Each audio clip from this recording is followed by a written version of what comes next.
عزیزان گرامی، آج 4 محرم 3 دن کی ہماری گفتگو وہ در حقیقت جواز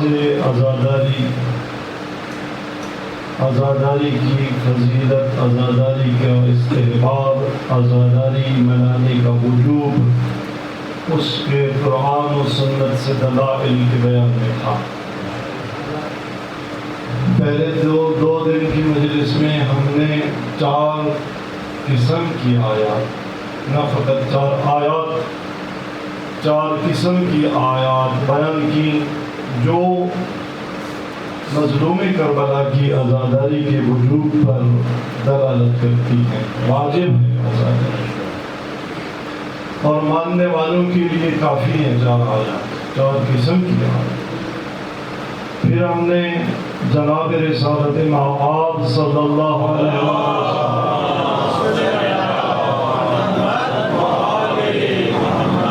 آپ کے قول اور فعل سے سید الشہداء کے لیے گریہ کرنے، آپ کی عزاداری منانے کے جو آپ کے قول اور فعل سے شواہد تھے وہ بیان کیے، اور وہ بھی مسلمانوں کے لیے کافی ہیں۔ ہم نے خود مسلمانوں کی اپنی کتابوں سے چند احادیث نمونے کے طور پر، ظاہر ساری تفصیلی بحث جہاں پہ نہیں ہو سکتی، ایک مجلس میں نہیں سمیٹا جا سکتا موضوع کو، لیکن ہم نے نمونے کی چند جو احادیث تھیں سرکار رسالت مآب صلی اللہ علیہ وآلہ وسلم کی وہ بیان کی۔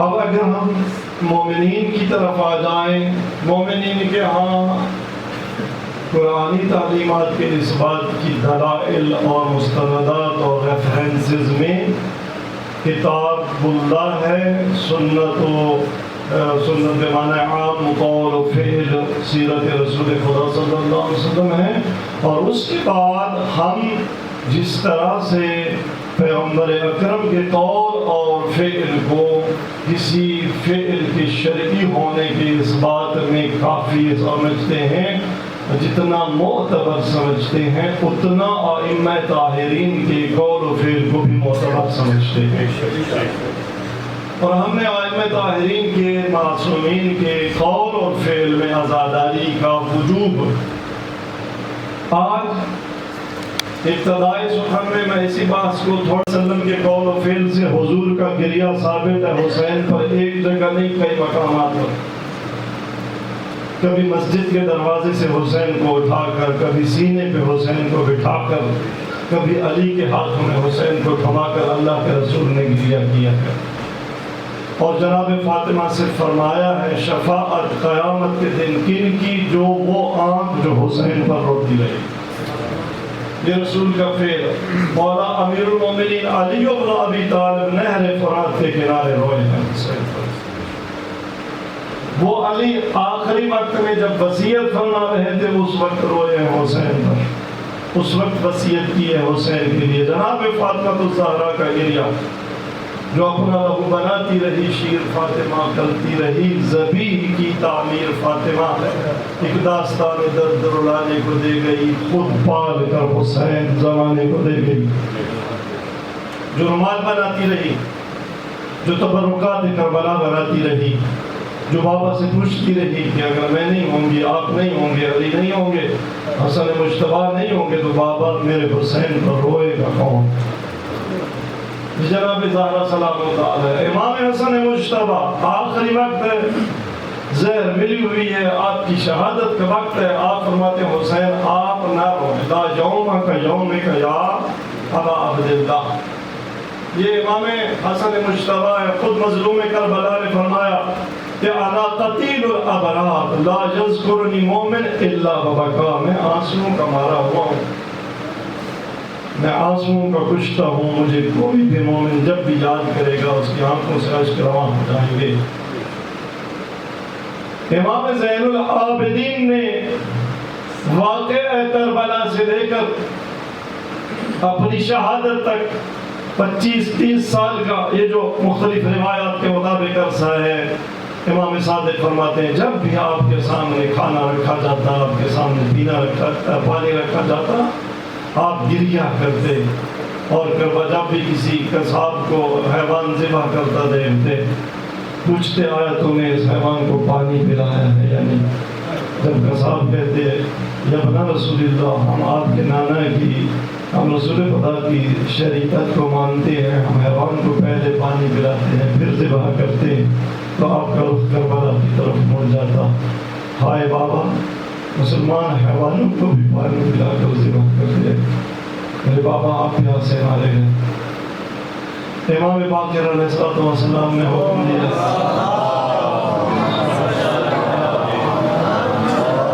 اپنے شیعوں کے امام باقر علیہ السلام نے حکم دیا کہ ثم لیمدو بالحسین، کہ جب محرم شروع ہو جائے نا، جب محرم آ جائے اور محرم کا چاند نظر آ جائے، تو امام باقر نے فرمایا کہ شیعوں تمہیں چاہیے ثم لیمدو بالحسین، حسین پر گریہ نہیں، آپ نے فرمایا بلند فریاد کے ساتھ گریہ کرو، رو اپنے گھر میں، گھر والوں کو حکم دو کہ وہ بھی ہمارے جد حسین پر گریہ کرے، روئیں۔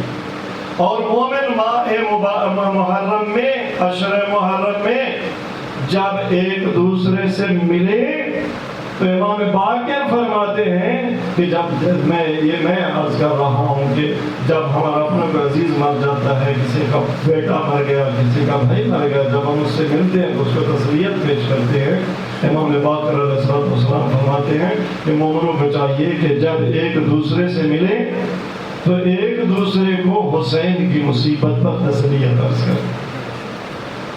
یہ امام باقر علیہ السلام، امام صادق علیہ السلام، امام صادق علیہ السلام خود اپنے گھر میں مجلس عزا کا اہتمام کرتے۔ بعض عالم ممبر پڑھتے ہیں، یہ روایت میں نے سنی ہے کہ مدینہ والوں کو محرم کے آغاز کا پتہ کیسے چلتا تھا، دیکھتے تھے کہ جب امام صادق کے گھر سے نالہ اور گریہ اور فریاد کی آواز بلند ہو جاتی تھی، مدینہ والے سمجھ جاتے تھے کہ محرم کا چاند نظر آ گیا۔ میرے مولا پردہ لگوا دیتے، مخدرات کو بٹھاتے، ذاکر سے شاعر سے کہتے کہ حسین پر کلام پیش کر، اور اگر کوئی مجھ سے شرما رہا ہوتا، کسی رکھ رکھاؤ کے ساتھ کلام پیش کر رہا ہوتا، تو میرے مولا فرماتے نہیں، اس طرح نہیں، جیسے تم خود گریہ کرتے ہو اپنی مجلسوں میں، جیسے حسین کی قبر پر جا کر رسا کرتے ہو ویسے پڑھو۔ یہ امام صادق علیہ السلام ہے۔ امام قاسم علیہ السلام، امام رضا نے فرمایا کہ جب بھی محرم کا چاند نظر آ جاتا تھا، پورا محرم کا مہینہ میرے بابا کو کوئی ہنستے ہوئے نہ دیکھتا، کوئی مسکراتے ہوئے نہ دیکھتا، اور جب عاشور کا دن آتا تو اس دن کمال پر پہنچ جاتا میرے بابا کا حزن اور بکا اور گریہ۔ امام رضا علیہ السلام نے ابن شبیب سے فرمایا کہ ابن شبیب ان کنت باقیا لشیء فابکی لجدی الحسین، یعنی حسین ابن علی ابن ابی طالب، اگر رونا ہے ابن شبیب کائنات کے کسی دکھ پر رونا ہو تو حسین پر رو۔ علی کے لال، ابو طالب کے بیٹے علی کے لال حسین پر گریہ کر۔ یہ امام رضا علیہ السلام، امام جواد الائمہ، امام زمانہ باقیہ ائمہ، وہ مولا جو پردہ غیبت میں کیا فرماتے ہیں، میں صبح و شام جاتا آپ پر گریہ کروں گا، میں آنسوں کی بجائے خون روؤں گا۔ تو قطعی سیرت سے عزاداری، گریہ، زیارت مظلوم کربلا، امام صادق علیہ السلام نے فرمایا کہ لو ان احدن حجات دہرہ، اگر ایک شخص اپنی ساری عمر ہر سال حج بجاتا رہے لیکن حسین کی زیارت کو نہ جائے تو اس نے اللہ کے رسول کا ایک حق جو ہے وہ ترک کیا ہے۔ اس لیے کہ زیارت حسین واجب ہے۔ تو سیرت قطعیہ سے عزاداری کا وجوب ثابت ہے۔ عزاداری کی عبادیت ثابت ہے عزاداروں. اب اگلی بات جو آج کہنی ہے وہ یہ کہ دیکھیں ہم یہاں پر کیوں ہر بات دوسروں سے کرتے ہیں.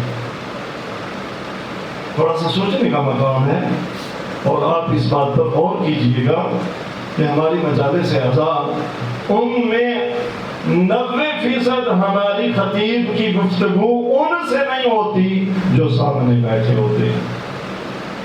ان سے نہیں ہوتی جو ماننے والے ہوتے ہیں, ان سے ہوتی ہے جو نہ سامنے بیٹھے ہوتے ہیں نہ دیوار کے پیچھے سن رہے ہوتے ہیں.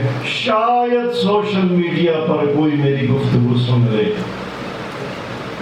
ورنہ آپ دیکھیں مجالس جتنے بھی شروع ہو رہے ہیں اور ہمیں پسند بھی یہی بات ہے کہ ذرا سا خطیب ذرا سا عالم دین ہم سے بات کرنے لگے تو ہم پریشان ہو جاتے ہیں. ہم کہتے ہیں آج مجلس اس طرح سے نہیں لگی, کل کی مجلس بڑی اچھی تھی. کیوں؟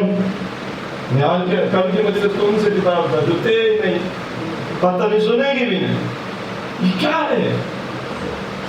ہم کہاں جا رہے ہیں؟ تم کس لیے آتے ہو؟ اس لیے آتے ہو کہ ہم سارے مل کے ان کو سنائیں جو سنتے نہیں ہیں, جن تک ہماری بات بھی نہیں پہنچتی. نہیں آتا ہے آپ کوئی بات سنانے کے لیے, سب سے پہلے تو اپنے آپ کو سنانے کے لیے ہے نا. کہ مولا امام صادق علیہ السلام کے ایک صحابی ہیں فضیل بن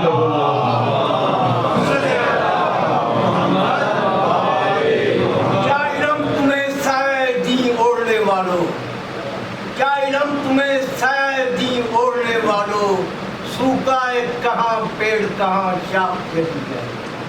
اسلام کی تاریخ جھٹک کر کبھی دیکھو, اسلام کی تاریخ جھٹک کر کبھی دیکھو, اسلام تو مخصوص حسین ابن علی محمد بلندر سلام.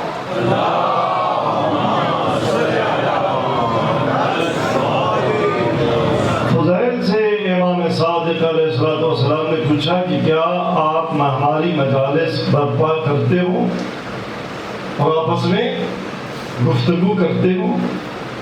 فضیل نے عرض کی جی ہاں مولا. آپ نے فرمایا کہ ان تلک المجالس احبھا. میرے مولا نے کیا فرمایا کہ آپ کی یہ مجالس امام صادق کو یہ مجالس پسند ہیں. لیکن کون سی مجالس؟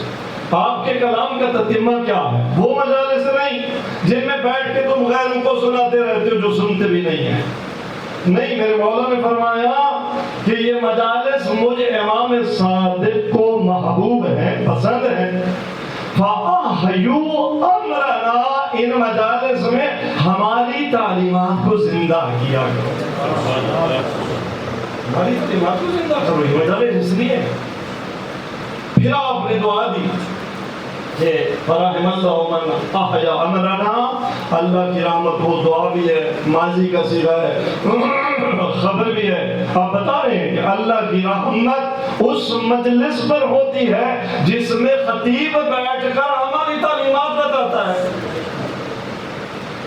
زانے گرامی, یہ مجلس کو محفل مناظرہ نہیں ہوتی. ہم نے سارے انڈیا پاکستان میں مجلسوں کو مناظرہ بنا دیا. کتنے میں نے شیعہ بنا لیے, کتنے میں اپنے میں نوئی کی بات کروں. یہ سارا اس سال کا اشراف کون کر دے, کراچی سے لے کر دل کے تو بلتستان تک, چین کے بارڈر تک جتنے اشرے ہو رہے ہیں, اینڈ آف دا اشرا کاؤنٹ کرنا کہ ہم خطیبوں نے کتنے اہل سنت, کتنے مخالف شیعہ بنا لیے. ٹھیک ہے, حجت تمام ہونی چاہیے جو ہم کرتے ہیں, جواب دشمن کے شبے کا آنا چاہیے جو دیتے ہیں.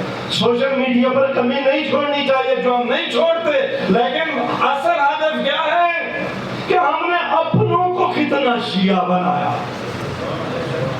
ہم نے نام نہاد شیعوں کو کتنا حقیقی شیعہ بنایا. امام صادق کے دروازے پہ آؤ, کیا فرماتے ہیں؟ ہمارے عوام کو زندہ کرو. اچھا, اب تک کی بات کا ایک جملے میں, بلکہ ان 3 مجالس کا خلاصہ ایک جملے میں دینا چاہوں تو صرف ایک جملہ جملہ ہے کہ ہماری 3 پچھلی مجالس اور اب تک کی ساری گفتگو کا خلاصہ ایک جملے میں لکھ لیں کہ عزاداری واجب عبادت ہے. دینی جوڑ ہے, عزاداری واجب ہے, عزاداری عبادت ہے. تمام عبادتیں تب قبول ہوں گی جو عزاداری ہوگی. امام صادق نے فرمایا کہ ساری زندگی حج کرتا رہے. اب حج وہ فریضہ ہے کہ جو اس پر حج واجب ہو, کر سکتا ہو, نہ کرے تو مرتے ہوئے اسے کہا جائے گا یہودی مرنا ہے تو یہودی مر, عیسائی مرنا ہے تو عیسائی مر, بے دین مرنا ہے تو بے دین مر, تو مسلمان نہیں مر سکتا. اس سے بات کرو کیا بات رہے گا. جو ساری عمر حج کرتا رہے اور حسین کی زیارت کو نہ جائے, اس کی حج قبول نہیں ہے. اس نے رسول اللہ کا حق ادا نہیں کیا. تارک حق رسول ہے, غاصب حق رسول ہے, عزاداری عبادت واجب ہے. اب میرا اگلا سوال یہ ہے کہ آیا نماز جیسے عبادت ہے, ہر عبادت کی شرائط ہیں, ان شرائط میں سب سے اہم شرط بدن کا اور لباس کا پاک ہونا ہے اور باطن کا کفر و نفاق سے پاک ہونا ہے. باطن پاک ہو شرک کی آلودگی سے, کفر کی نجاست سے, بدن پاک ہو ظاہری نجاستوں سے. تو عزادارو یہ بتاؤ کہ عزاداری جیسی عبادت میں اگر باطن نجس ہو, اگر ظاہر نجس ہو, پھر یہ عزاداری قبول ہو جائے گی. نماز جیسے نہیں ہوتی عزاداری. بے شک آپ 1 مہینہ کیا 2 مہینے کا سارا سال سیاہ لباس بھی پہنے رکھیں, حسین حسین بھی کرتے رہیں, یہ عزاداری. اگر تو نے عزاداری میں طہارت کا خیال نہیں رکھا تو عزاداری قبول نہیں ہے. اب ہماری عزاداری میں کیا کیا وہ اعمال ہیں, وہ کردار ہیں جو پاکیزہ نہیں قرار دیے جا سکتے. ان میں سب سے بڑی ناپاکی ہے جھوٹ, کذب. ارشاد پروردگار, میں نے خطبے میں جو آیت تلاوت کی کہ من اظلم ممن افترى علی اللہ کذبا, کون اس سے بڑا ظالم ہو سکتا ہے اس شخص سے جو اللہ پر بہتان باندھے. اور پھر اسی آیت کے نتیجے میں کیا فرمایا, الا لعنۃ اللہ علی الظالمین, ظالموں پر اللہ کی لعنت ہے. جھوٹا ہے ظالم, کیونکہ اللہ پر وہ بات مان رہا ہے, اللہ کی طرف وہ بات نسبت دے رہا ہے, شریعت کا وہ مسئلہ بتا رہا ہے جو اللہ نے نہیں بتایا,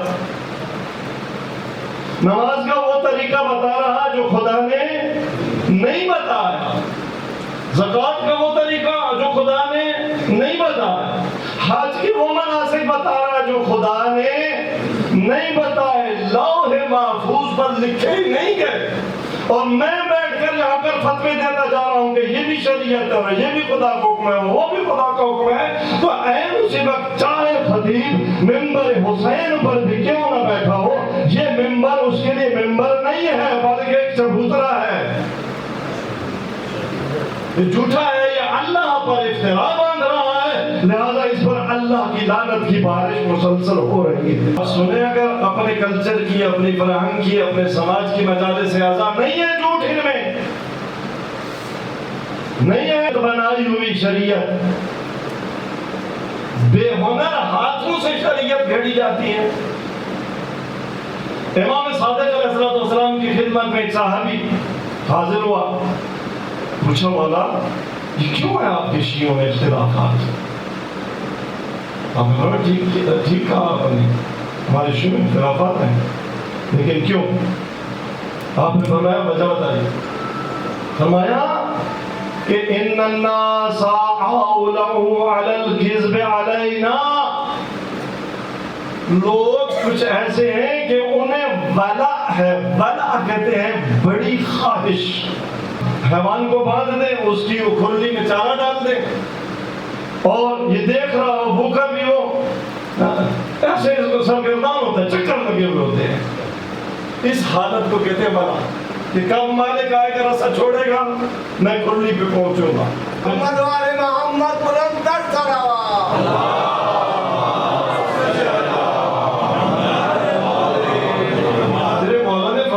لوگوں میں ولا ہے. کس بات کی ولا؟ کہ ہمارے اوپر جھوٹ باندھے.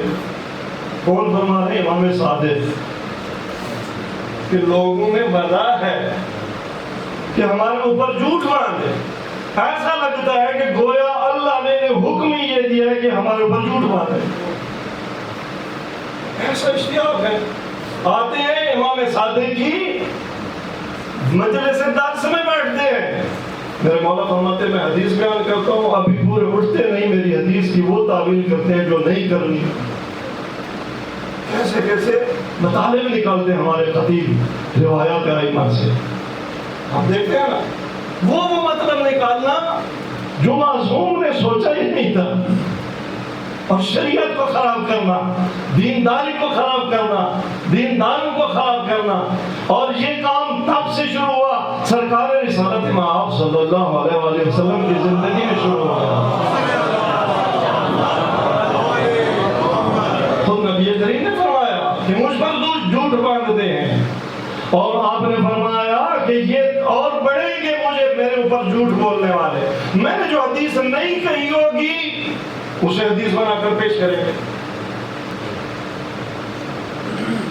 حدیث کے ساتھ ہوا کیا ہے؟ الٹی مخلوط ہے. یہ ایک موقع کہتا ہے مخلوط جن ریاضی کی شکل میں یاد ہے نا، مخلوط کی چوٹی اوپر ہوتی ہے، پیدا نیچے ہوتا ہے. تو یہ الٹی مخلوط ہے. کیا مطلب؟ کہ سرکار کے عصر میں سب سے زیادہ حدیثیں نقل ہونی چاہیے تھی نا، پہلی صدی میں زیادہ حدیثیں نقل ہونی چاہیے. زیادہ لوگوں کو یاد تھا کہ اللہ کے نبی نے کیا فرمایا. پہلی صدی میں زیادہ حدیثیں یاد ہونی چاہیے یا تیسری میں؟ پہلی میں زیادہ ہونی چاہیے. آپ کتاب حدیث کی نو الٹی ہے. تیسری صدی کے راوی نے زیادہ حدیثیں بیان کی ہیں، پہلی والے نے تھوڑی بیان کی ہیں. یہ کہاں سے آ گئے؟ 2 صدیاں بعد محدث نکل آیا، حدیثیں نکل آئیں.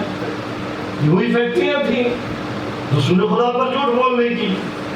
مولا امیر نے فرمایا نہج البلاغہ میں کہ خود نبی کو کہنا پڑا کہ مجھ پر جس نے جھوٹ بولا وہ فَلْيَتَبَوَّأْ مَقْعَدَهُ مِنَ النَّارِ، جہنم کی آگ میں اپنی سیٹ پکی کر دے.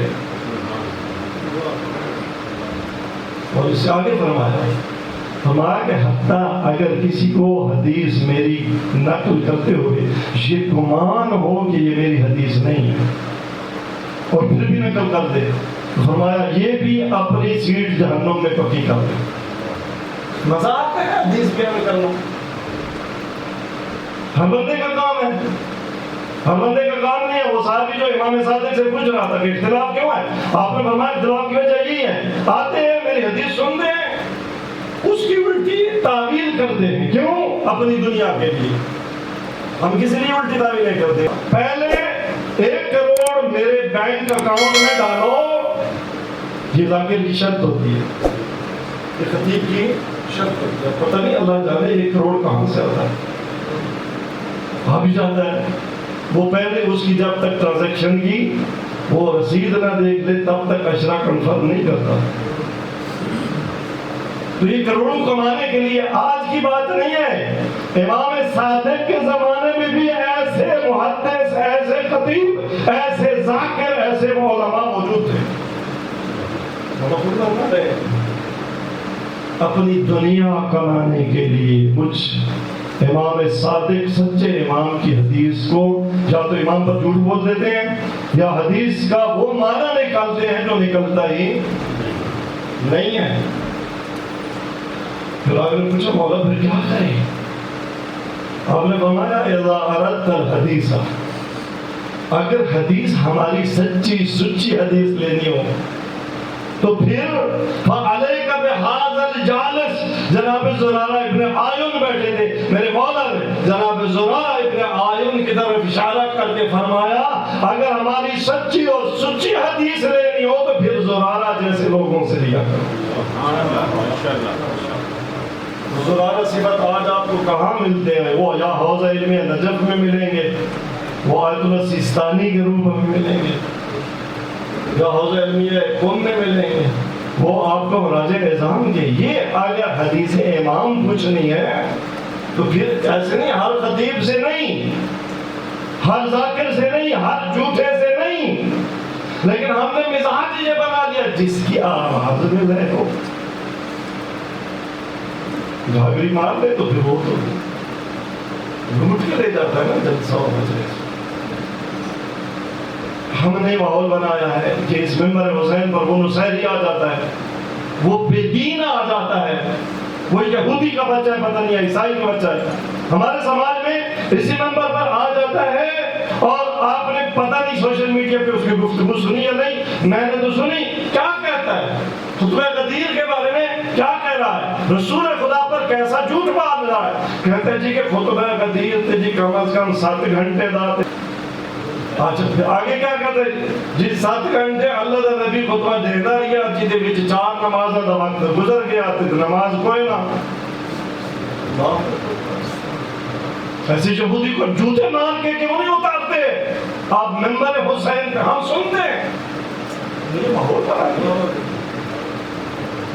ساڑی تے نماز علی ہے اور معلومی تھی سمجھ نہیں ہے, فہم نہیں ہے سننے والوں کو کہ علی کی شان بڑھا نہیں رہا, گھٹا رہا ہے. علی تو اصول ہے, نماز تو فروع ہے. تم نے علی کو اصول سے گرا کے فروع میں ڈال دیا. علی کا مقام کیا ہے؟ علی اور نماز کا موازنہ کرتے ہو, یہ موازنہ غلط ہے. علی کو نماز قرار دینا علی کا مقام بڑھانا نہیں ہے, علی کا مقام گرانا ہے.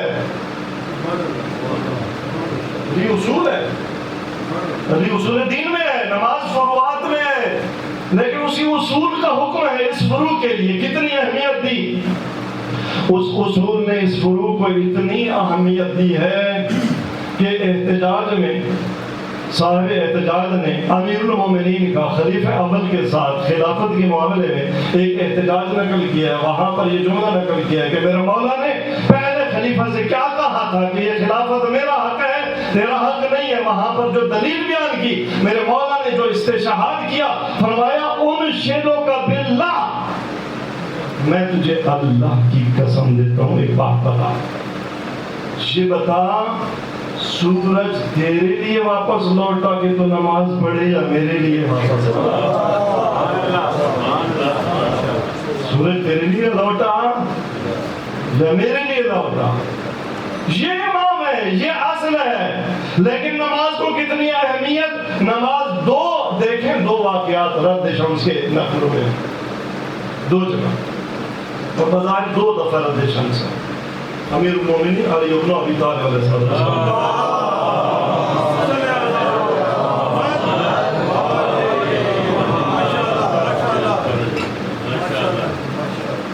پہلی بار جب اللہ کے نبی نے اپنا سر مبارک علی کے زانوں پہ رکھا ہوا ہے اور وہی نازل ہو رہی ہے. اب قرآن کی بعض صورتیں بعض اوقات وہی لمبی دلانی ہے. ساری سورہ اگر ایک دفعہ نازل ہو, وہ صورتیں سورہ بقرہ جیسی سورہ لمبی وہی ہے. تو اللہ کے نبی ہیں علی کی گود میں, اور جب ظاہر ہے حضور پر وہی نازل ہوتی تھی تو اس وقت آپ کے جو حالات ہوتے تھے اس میں ایک حالت جیسے اغما کی یا بے ہوشی کی حالت ہوتی ہے, اس حالت میں حضرت وہی تلقی کرتے تھے, وہی قبول کرتے تھے. اب نماز کا وقت ہے, میرے مولا ایک طرف نماز ہے, ایک طرف رسول خدا ہے, وہی نازل ہو رہی ہے. اللہ کے رسول کا آرام خراب نہیں کیا, بیٹھے ہوئے جیسے حالت اضطرار میں نماز پڑھی جاتی ہے, علی نے وہی بیٹھے بیٹھے اضطرار کی نماز پڑھ لی. نماز چھوڑ نہیں, نماز ترک نہیں کی کہ جی آپ رسول جو ہے میرے زانوں پہ سوئے ہوئے, تو پھر تو اصل شریعت تو رسول ہے, تو نماز کی تو کیا حیثیت ہے؟ علی نے ایسی کوئی لاجک نہیں دی. ہاں جی, ہماری یہ لاجک کو دیکھیے, اصل شریعت تو حسین کے زیادہ نہیں ہے, ماتم میں پٹکا ہے تو پھر نماز کی کیا ضرورت ہے؟ نہیں, علی کی منطق یہ نہیں ہے, حسین کی منطق یہ نہیں ہے. روز عاشور تیروں کی بارش میں حسین نماز پڑھتے ہیں. تو مشکل میں ہوتا ہے جب جلوس میں ہوتا ہے, یا حسین مشکل میں تھا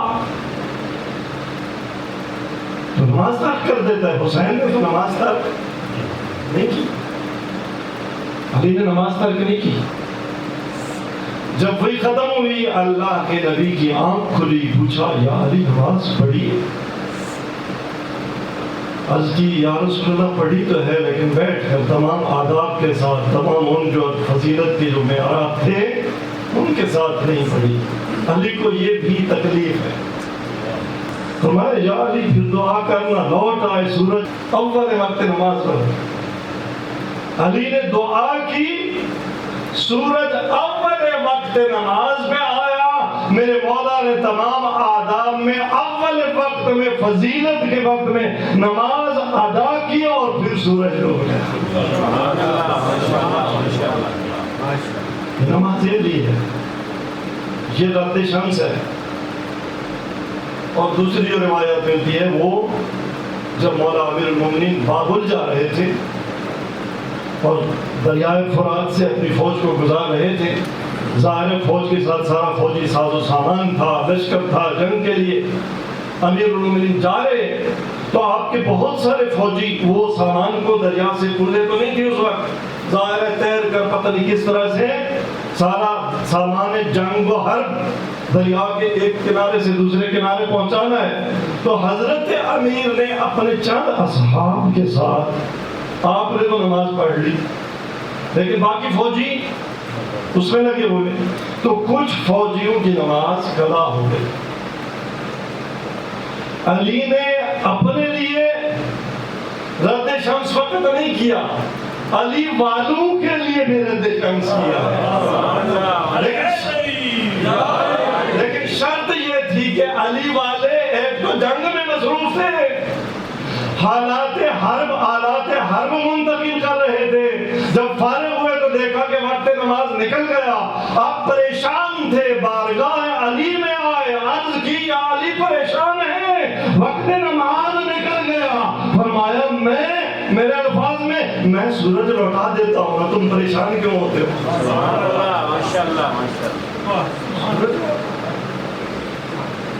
علی والے کے لیے اور علی والا نماز ادا کرے۔ عزیزان گرامی، علی والوں کے لیے بھی یہ جو غیر طبیعی معجزاتی کرامتیں اور امور ہیں ان کا تحقق پانا کوئی مشکل بات نہیں ہے۔ آج ہی ہمارے قابل اعتماد دوست ایک قصہ پڑھ رہے تھے، قابل اعتماد ہے، میں اس کو نقل کرتا ہوں۔ پڑھ رہے تھے کہ ایران کے ایک عالم دین، ایک عالم گزرے آیت اللہ بہلول، وہ کہیں مجلس پڑھ رہے تھے جیسے میں آپ کے سامنے بھی مجلس پڑھ رہا ہوں۔ دوران مجلس انہیں چھینک آئی۔ اب آج کا زمانہ نہیں تھا کہ ٹشو پڑا ایسا فوراً وہ جو ناک کا پانی تھا وہ ذرا نکلا اور منہ چھپے اور داڑھی پہ لگ گیا۔ تو دیکھا ہوگا ظاہر میں کیا کروں، سامنے ایک عالم دین بیٹھے تھے، ان کی مجلس سن رہے تھے، امامہ ان کے سر پر سفید امامہ، انہوں نے دیکھ لیا کہ آقا پریشانی میں آ گئے، فوراً امامہ اتارا اور آقا کو دے دیا کہ صاف کر دیا۔ سید بہلول صاحب کرامت تھے، عارف تھے، دیکھا کہ میری ناموس اس نے بچائی ہے، تو بعد از مجلس کہا کہ تیری کوئی حاجت نہیں ہے؟ اس نے کہا یہ ہو سکتا ہے کہ کسی کی حاجت نہ ہو، صدام دور تھا، کیا حاجت ہے بتا؟ انہوں نے عرض کی کہ آقا حاجت یہ ہے کہ میرا بہت دل چاہتا ہے ابا عبداللہ حسین کی زیارت کے لیے، زیارت پہ پابندی تھی، رانی ظاہرین نہیں جا سکتا، میرا بہت جی چاہتا ہے امیر المومنین کی زیارت کے لیے، قاسم کی زیارت کے لیے۔ آپ نے فرمایا تو جاؤ غسل کر گیا،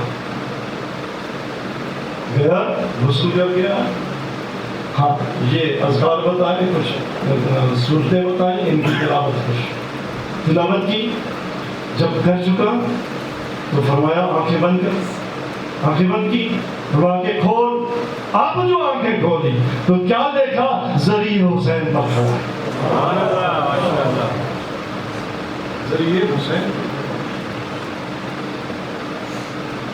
پھر آنکھیں بند کر، اب آنکھیں کھولی، کیا دیکھا؟ ذریعہ امیر المومنین پر کھڑا ہے۔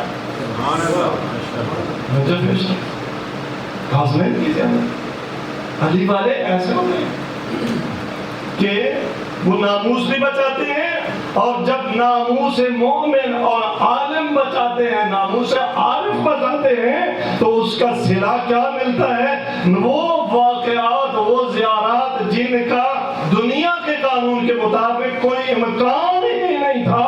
اسی لیے تو وہ پھر تعجب سے پوچھ رہے تھے کہ آقا یہ بتائیں واقعاً میں نے کوئی یہ زیارتیں کی ہے کہ یا خواب میں؟ کہا نہیں، واقعاً تو نے زیارت کی ہے. سبحان اللہ.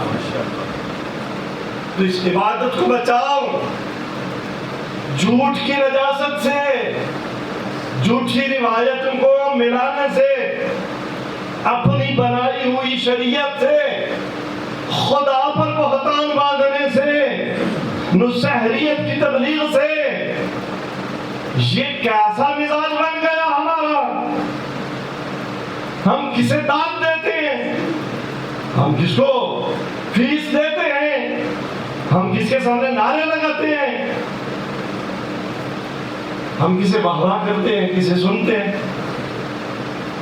اور یاد رکھیے، اگر بولنے والا جھوٹ بول رہا ہے، خدا پر شریعت ڈھال رہا ہے، اور ہمیں اگر احتمال بھی ہے کہ زرارہ جیسا نہیں ہے، اور پھر بھی اس کی مجلس میں بیٹھے ہیں، پھر بھی اس کو مجلس پڑھوا رہے ہیں، پھر بھی اسے داد دے رہے ہیں، تو وہ جو اعلان خدا ہے الا لعنت اللہ علی الظالمین، پھر ڈرنا چاہیے وہ لعنت کی پھٹکار ہمارے اوپر بھی آ سکتی ہے.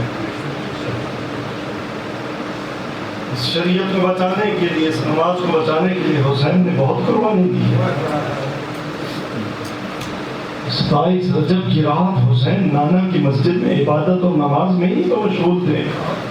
جب پیغام آیا کہ ولید نے حاکم مدینہ نے بلایا، گھر آئے، وضو کیا، ہاشمی نوجوانوں کو ساتھ لیا، معلوم ہو گیا میرے مولا جانتے تھے کوئی سازش ہے. دربار ولید میں پہنچے، ولید نے یزید کی فنار ہونے کی خبر سنائی، معاویہ کے لیے بیعت کا مطالبہ کیا. حسین نے 2 ٹوک الفاظ میں یزید کا کردار سامنے رکھ کر فرما دیا مثلی لا یبایع مثلا، مجھ جیسا یزید جیسے کی بیعت نہیں کر سکتا. لیکن جب میرے مولا اٹھنے لگے نا تو مروان ملعون بیٹھا تھا، اس نے ولید کو کہا کہ اگر حسین سے بیعت لینی ہے تو یہی لے لے، وگرنہ پھر حسین کبھی بیعت نہیں کرے گے. اگر حسین بیعت نہیں کرتے تو حسین کا سر تن سے جدا کر. اللہ کی لعنت اس پر. اس وقت میرے مولا کو جلال آیا، 30 ہاشمی نوجوان آج حسین کے ساتھ. فرمایا کسی جرأت، خبردار اگر کسی نے ایسی کوئی حرکت انجام دینے کی کوشش کی تو اس کا سر تن سے جدا کر دوں. لیکن حالات بدل گئے مدینہ کے، حسین کے نانا کے شہر کے حالات بدل گئے. صرف ایک رات میں بدلے. 27 کی رات تو حسین بڑے سکون سے نانا کی مسجد میں عبادت کر رہا تھا. 28 کی رات حسین نانا کی قبر سے رو کر الوداع کر رہا تھا. روتے روتے حسین غش کھا کر گر گئے نانا کی قبر پر. کیا دیکھا؟ نانا ہے. فراز کی نانا مجھے اپنے ساتھ قبر میں سلا لے، تیری امت اب حسین کو تیرے شہر میں نہیں رہنے دیتا. نانا نے حکم دیا نہیں حسین، تیرا ایک مقام ہے عند اللہ، اور جب تک تو شہادت نہ پائے اس مقام پر فائز نہیں ہو سکتا. پھر حسین کہاں ہے؟ ماں زہرا کی قبر پر. اب ماں زہرا کی قبر کو سینے سے لگایا ہوگا. ایک منظر یاد آتا ہے. ایک وہ بھی وقت تھا نا کہ جب ماں کا جنازہ آمادہ ہوا تھا اور علی نے فرمایا تھا حلم متزفد من امکم، حسنین آؤ ماں سے الوداع کر لو. تو اس وقت جب حسنین آئے تھے نا ماں کی جنازے کے کنارے، اور ایک جملہ کہا تھا اماں جب نانا سے ملاقات ہو تو نانا کو ہمارا سلام دینا، اور نانا سے کہنا نانا تیرے بعد ہم یتیم ہو گئے. جب یہ جملہ کہا تو مولا امیر المومنین سے روایت ہے کہ زہرا کے کفن کے بند کھل گئے تھے. انہا قد حنت وعنت ومدت یدیہا، زہرا نے اپنے دونوں ہاتھ بڑھا دیے تھے اور دونوں شہزادوں کو اپنے سینے سے لگا لیا تھا، اور یہ منظر اتنا دردناک تھا کہ حاطف غیبی نے آواز دی تھی، یا علی ارفعہما عن صدرہا، علی حسنین کو ماں کے سینے سے ہٹا دو، آسمان کے ملائکہ سے یہ منظر نہیں دیکھا جاتا۔ اجرکم علی اللہ۔ آج حسین ماں کی قبر سے لیتے ہوئے ہیں، اللہ جانے آج آسمان کے ملائکہ کیا کر رہی ہیں۔ ہاں المواعظ میں علامہ جعفر شیشتری علیہ الرحمہ نے جناب سکینہ بنت الحسین سے یہ قول نقل کیا ہے کہ بی بی فرماتی ہے کہ 28 رجب کی رات کائنات میں شرق و غرب عالم میں کوئی اتنا محزون نہیں تھا، کوئی اتنا غمزدہ نہیں تھا، کوئی اتنا پریشان نہیں تھا جتنے ہم حسین کا خانوادہ، ہم حسین کے اہل بیت مدینے میں پریشان تھے۔ ملائکہ کی صفیں لگی ہوئی تھی، جنات ہم پر رو رہے تھے، ملائکہ اذن مانگ رہے تھے، لیکن حسین فرما رہا تھا نانا کا حکم ہے، میں نے جانا ضرور ہے۔ محمد تیار ہونے لگے، سواریوں پہ بیویاں سوار ہونے لگی، راوی کہتا میں دیکھ رہا تھا کہ ہر بیوی کو حاشیے نوجوان سوال کر رہے تھے، لیکن میں نے دیکھا کہ ایک بیوی بڑی عجیب شان و عظمت کے ساتھ وہ گھر سے نکلی، سارے حاشمی نوجوانوں نے اس کا گھیرا کیا، گھیرا بنایا ہوا ہے، کوئی معمل کی جو ہے مہار پکڑ رہا ہے، کوئی ہاتھ پہ کوچ پہ ہاتھ رکھ رہا ہے، کوئی بازو کا سہارا دے رہا ہے، کوئی گھٹنے کا سہارا دے رہا ہے، ایک جھرمٹ ہے ستاروں کا، حاشمی نوجوانوں کا، اور بڑی عظمت کے ساتھ یہ بی بی محمل پر سوار ہو رہی ہے۔ میں نے پوچھا یہ اتنی معظم اور باعظمت بی بی کون ہے؟ کسی نے بتایا یہ علی کی بڑی بیٹی زینب عالیہ ہے۔ میں قربان جاؤں، یہاں تو اس عظمت کے ساتھ سوار ہو رہی تھی، لیکن کل روز کربلا میں ایک وقت ایسا آ گیا تھا کہ جب بے پلان اونٹ لائے گئے، شمر جیسے ملعون سوار کرانے کے لیے آئے، زینب عالیہ کو کوئی سوار کرانے والا نہ تھا، تمام بیویوں کو سوار کیا، آخر میں بچ گئی دو بہنیں، ایک زینب اور دوسری کلثوم۔ اب جو زینب نے دیکھا نا، کلثوم نظر نہیں آئی، دور سے رونے کی آواز آئی، کیا دیکھا؟ عباس علمدار کی لاش کے ساتھ جناب کلثوم لپٹی ہوئی ہے، ایک جملہ کہہ رہی ہے غازی اٹھو اور تیری معظمہ کو زینب کو کوئی سوار کرانے والا۔ اجرکم علی اللہ، اجرکم علی اللہ۔ آج 4 محرم ہے عزیزوں، 2 محرم کو یہ قافلہ کربلا میں پہنچا، لیکن جب کربلا میں خیمے لگے نا، جناب کلثوم آئی بھائی کے پاس، بھیا یہ کیسی سا زمین ہے، جب سے ہم یہاں آئے میرا دل دہلتا جا رہا ہے، مجھ پر خوف طاری ہوتا جا رہا ہے۔ حسین نے یہی فرمایا ہوگا یہی وہ خاک ہے جہاں خیمے لگیں گے، یہی وہ خاک ہے جہاں میرا علی اکبر شہید ہوگا، یہی وہ خاک ہے جہاں میرا علی اصغر شہید ہوگا، یہی وہ خاک ہے جہاں میرے 72 شہید ہوں گے۔ عزادارو جب آج کا دن آیا نا، زینب عالیہ نے دیکھا کہ دشمن کی فوج میں مسلسل اضافہ ہوتا جا رہا ہے، لشکروں کے لشکر آتے جا رہے ہیں۔ بی بی گھبرا کر کہاں آئی؟ حسین کے پاس آئی، بھائی کے پاس آئی، عرض کی بھائیا دشمن کے لشکر میں مسلسل دشمن کی فوج میں اضافہ ہوتا جا رہا ہے، کوئی نہیں ہے تیری مدد کو؟ حسین کسی کو تو آپ بھی بلا لیں۔ اس وقت میرے مولا نے کاغذ و قلم منگوایا اور ایک خط لکھا، کس نے؟ جس کی نام الی رجل فقیہ، اپنے دوست حبیب کے نام۔ بس آزاد اورات سے جو ملا مسائل گا۔ جب حبیب کو یہ خط ملا، دسترخوان پہ بیٹھا تھا، حبیب نے خط کھولا، کیا پڑھا؟ حسین کی تحریر ہے، حبیب ہم کربلا پہ نرغ آداب میں پھنس گئے، ہماری مدد کو پہنچ۔ بس عزادارو جب حبیب میدان کربلا میں وارد ہو رہا تھا نا، اور دور سے حسین نے حبیب کی سواری دیکھی، عباس سے فرمایا عباس استقبال کے لیے جاؤ، اور میرا دوست آ رہا ہے۔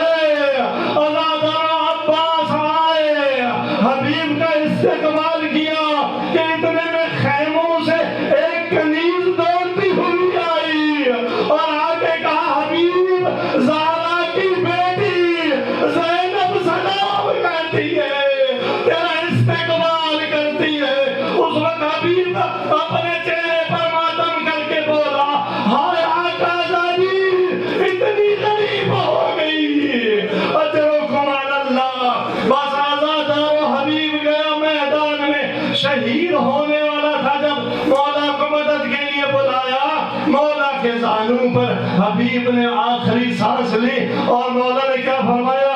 حبیب تو نے دوستی کا حق ادا کر دیا، الا لعنت اللہ علی القوم الظالمین وسيعلم الذين ظلموا أي منقلب ينقلبون.